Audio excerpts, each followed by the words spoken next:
వాళ్ళిద్దరూ చెప్పగా ఎవరు విన్నారండి? కృష్ణ గారు అనేక అనేక అనేక మంది చైతన్యమూర్తులు కేవలం వారిద్దర భావంతోనే మన ఈ విధంగా ముందుకు తీసుకెళ్లి మనం స్థిరపరిచారు. కాబట్టి గురువు అనేటువంటి సాక్షిభూతాన్ని మనం ఎదురుగా చేస్తున్నాం. వాళ్ళంతా ఆరాధన ద్వారా వాళ్ళు తప్పించారు. మన పునీరు చేయడానికి మంత్రసారం చేసి మన అందరినీ కూడా భగవత్ చైతన్యాన్ని తీసుకెళ్లే అవకాశాన్ని కల్పిస్తున్నారు.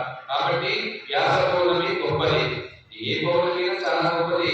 వ్యాస పౌర్ణమి నాడు తెలుసుకోవాలి, మిగతా పౌర్ణమి నాడు ఆచరించాలి. అదే పన్నెండు గుణాలు కూడా అమ్మవారికి గొప్ప శక్తివంతమైన పౌర్ణమిగా తెలుస్తుంది. సహస్రాక్షి సహస్రవ అమ్మవారి మన ఆశ్రమంలో 1000 శ్రీచిత్రమే కాకుండా 1000 కళలు.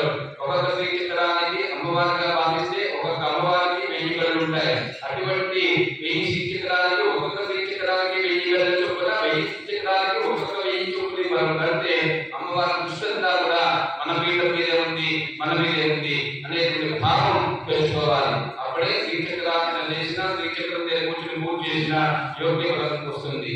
చేత అందరూ మనస వాచ కలిపిన నాటి నుండి నేటి వరకు కూడా ఆరాధన చేస్తూ అద్భుతమైనటువంటి ఈ ఆశ్రమ ఆశయాన్ని ప్రపంచాన్ని కాటి చెప్పి తపస్సు చేసుకుని పరితపించి ముందుకు తీసుకుంటున్నారు. రాబోయే రోజుల్లో కూడా ఇక్కడ శక్తిని అక్కడ ఈశ్వరుడిని మనం పెట్టుకు ధరించేటువంటి అవకాశం అతి వేగంగానే అమ్మవారు మనకి ఇస్తున్నారు. కాబట్టి వ్యాస పౌర్ణమి గొప్పది. గురువుని మనకు విద్య నేర్పినటువంటి ఉపాధ్యాయుల వారిని అందరికీ ఉత్తర్వుకోవాలి.